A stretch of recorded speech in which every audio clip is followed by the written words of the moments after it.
how that works and like how you started lucid dreaming? Well, I've been lucid dreaming since I was, I'd say, 12 years old. That's as far back as I can remember from the first time that I noticed that I was dreaming in a dream. I actually asked one of my teachers because we were having a conversation about dreams, and I raised my hand and I asked her, well, what is it called when, I was in a psychology class, and I asked her, what is it called when you know that you're dreaming while you're in a dream? And she said, that's not possible. Really? And I was like, it has to be possible because I've done it. And then I asked everybody else in the room, I go, has anybody else experienced this before? And nobody else raised their hand. So I was like, oh man, am I weird or something? Like, yeah, but as I got older and I started doing more research on what it was that I was experiencing, I started to do some research on YouTube, and I found that there's lots of people who know how to control their dreams. I've heard of people lucid dream before. That's weird. Yeah, but me as a kid, I didn't even know, and I didn't really share this stuff that I was experiencing with other people because I wasn't sure if it was normal or if I was the only person with these abilities. But as far as I knew, nobody else could even relate. It's weird. Yeah, You know? I've heard a lot of people say that they have lucid dreams, but when I get them to describe it, though, they don't describe the same things that I'm describing. But when I say lucid dreaming, I mean being aware that you are dreaming while you're in the dream. But I've had a few conversations, like I've gone to a metaphysics store and I'm talking to a lady who knows a lot about crystals and astral projection and, you know, all the spiritual stuff. And my friend was there and we were talking about dreams, and my friend was saying about how she has had a lot of dreams that were bright colors and very memorable. And the lady said, yeah, those are lucid dreams. And to myself, I'm like, that's not what a lucid dream is. That's a vivid dream. A vivid dream is when you see the bright colors and it's very memorable. But if you didn't know that you were dreaming while it was happening, then you weren't lucid. But lucidity is when you're aware of what's going on while it's happening. Like, what would you say is like the exact definition of lucid dreaming? The awareness of the dream while you're within the dream and being able to create while you're in it. Because when you're in a dream and you know that you're in a dream, you can create something like that. So whenever you think of something, even if it's a fear, if you think of something that you don't want to happen, it'll happen immediately. Or if you are conscious in the dream and you know that it is a dream, then you could turn it into a lot of things. Like this one time I was in a dream, because I've had so many lucid dreams. I do it multiple times a week, but is it exhausting? Like, no, it's more fun than being awake, honestly. Yeah, because you can create whatever you want in the moment, and you don't have to wait for the universe to respond to you. Because when you're in your subconscious, it's immediate. I thought about something that I wanted to do, because I noticed that I was dreaming. I'm just like, oh man, okay, I gotta think of something to create. Rollerblades. So as soon as I thought of having rollerblades on, I looked down, and sure enough, I had them on my feet. So I was just able to skate around and stuff. Interesting. I wonder where that comes from. Like, what really is it? You know? It's our subconscious mind. It consists of all the things that you've experienced throughout this lifetime, and all the faces that you see in it are faces that you've seen throughout your everyday life while you're awake. Because that's what you have to do, though, when you're having your dreams, being able to analyze and pull from it what you need to know what they're trying to tell you. Because dreams are just metaphors. Yeah, I've always been into like dream interpretation ever since I was like a kid. Okay, what do you think is the main thing that's like holding us back from our truest spiritual nature? Like the thing that keeps us from meeting our higher self like as frequently as we could? Being stuck in a habit or doing things that we're already familiar with and not being open-minded. A lot of people do the same thing the same way because they know it works that way, but you gotta work for neuroplasticity, so you want to be able to do things in a way that you haven't experienced in order for you to gain more wisdom from the different experiences. But you're not learning anything new if you do the same thing the same way. You know, if you go to the same job, do the same job at the same times of the day. It's hell. Yeah, that's not going to teach you anything new. Yeah, you'll get really good at what you're doing, but you're not getting good at new things. You're doing the same thing all the time. I think that's what holds people back more than anything, is being stuck in a system or a loop or whatever you want to call it. So, like, would you agree that, like, we're creatures of habit is what they say? Certainly. The people we hang with, once we find a liking to them even a little bit, even if we find out they're not good for us, we'll gladly, stay attached to them anyway. Being attached to a lot of the things in this realm is what holds people back more than anything. That's true. There's spirits who are willing to help us on this journey, and as you continue to climb your spirituality, you can travel to different dimensions, have conversations with any being in the world or in the universe, really the omniverse. But how many beings are there? Do you think it's like there's 7 billion people? Do you think it's like 7 billion different creatures? I think it's a countless number.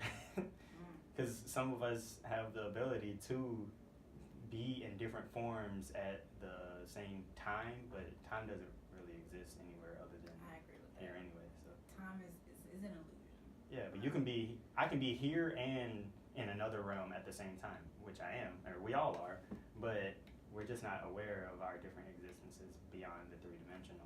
A lot of us aren't anyways, but there's many people who, well, I assume that there is a lot more people who have the ability to talk to spirits if I do.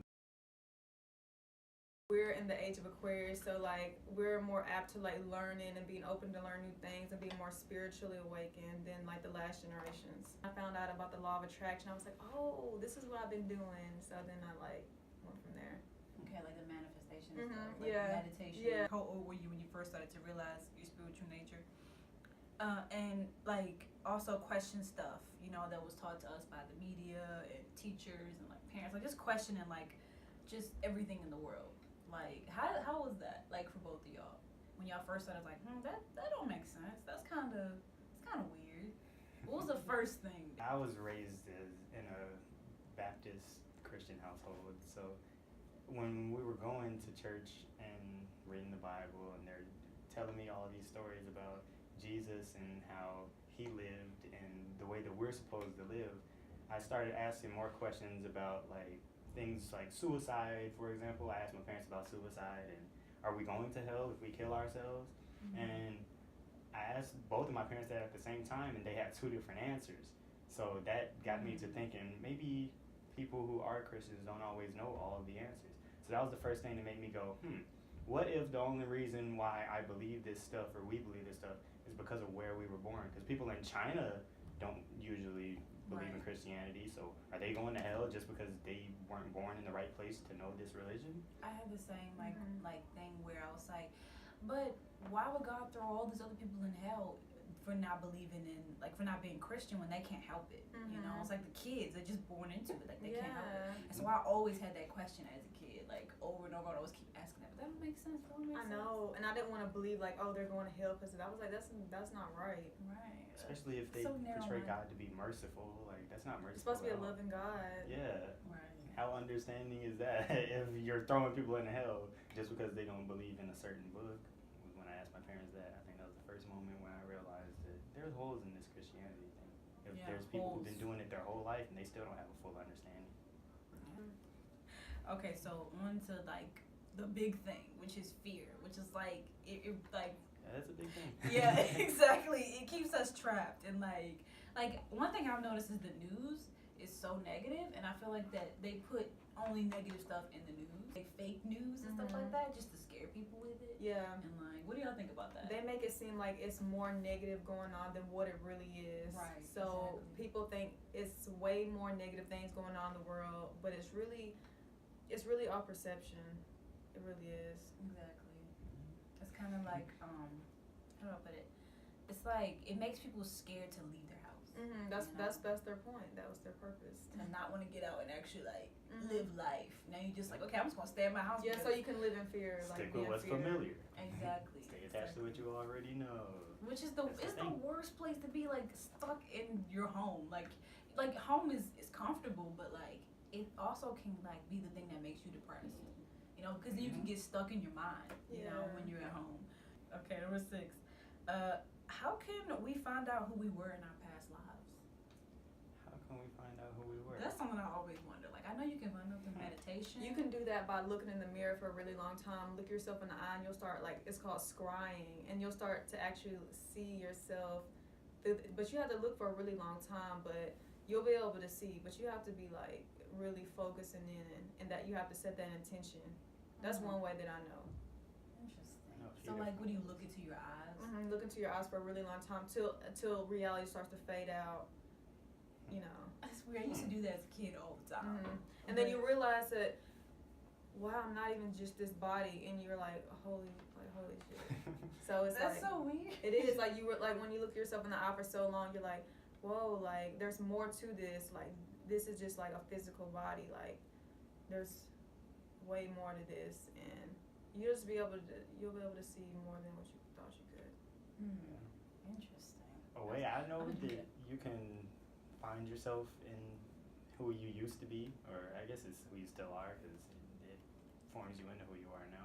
If you have something that you naturally have an ability and you're really good at it, it's probably because you did it in a few past lives. Like, for example, me, I'm really good with both of my hands, and I've been playing baseball my whole life. So it would only make sense for me, at least, to know that I've been playing sports for a long time, because any sport I ever played, I've always been good at them. So there's no way that I could just immediately get good at everything without ever practicing much, unless I really did have past experiences with it.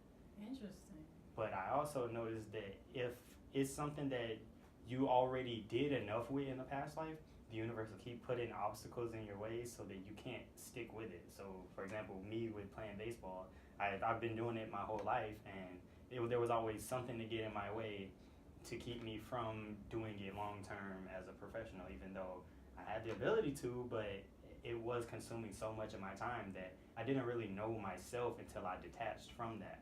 But it's really easy to get attached to something that you find as a part of your identity. But I really didn't find my true identity until I was willing to let go of all the stuff I was familiar with. Yeah, I'm gonna do that.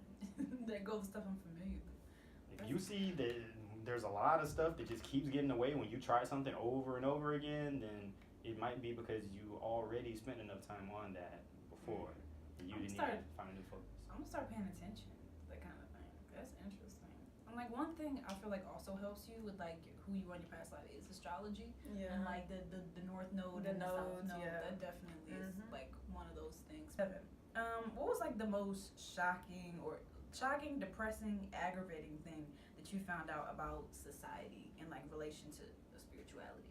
Like the thing that just make you just mad when you think about how society is, or depressed, or like, oh, I don't want to get up out of bed. That some people aren't willing to learn, and they just want to stick to what they know. They're not willing to grow. Right. Yeah. The thing that bothered me a lot was seeing how, well, once I got more information about what we should be putting in our bodies and what we shouldn't be, I just started noticing that there are a lot of really harmful products that you can buy at the store that will really hold you back spiritually and ultimately lead you to an early demise. But seeing people who unconsciously consume things without really considering that it might not be good for them long term, just because it tastes good right now. And like the thing with like I've noticed about alcohol is that they sell it like it's so delicious and so great. And like they put it on like commercials and like the alcohol like being poured on the ice, like it's just so amazing. But then they won't tell you that it's like the number one leading like reason for like domestic violence. And it's just like it's crazy because so many people like suffer from alcohol, but they still sell it. And it's like, how come you don't decide, okay, this is causing enough trouble, let's take it off the market? But they never do. And in the videos or in the commercials, they always have everybody looking like they're having fun. Right. They don't ever show somebody throwing up in the corner or the next day with a hangover and they can't even see the sunlight because they have a headache. Like they don't show any of that in the commercials. Yeah, exactly. And like the depression that you feel when you drink, you're like, oh, is that all for shocking, angering things about society? No, there's a lot more things that disappoint me, but the food is a big one though. Or what people put in their bodies. It's not just food. I don't just mean like things that you put on a plate, but things that people consume unconsciously, whether it be via social media or watching too much television. Like anything that you're putting into your mind or body and you're doing it in excess, or you don't consider that it might be leading you into negative situations, that's the thing that disappoints me. Because some people just sit back and feel bad and complain, but they don't realize that all of these things, you're attracting them. Like that's how the mind works. Now, if you feed yourself high quality electric foods all the time and you're not consuming hybrids and you're not spending much time watching television, you'll naturally have a lot more positive thoughts. It'll be easier for you to manifest the reality you want.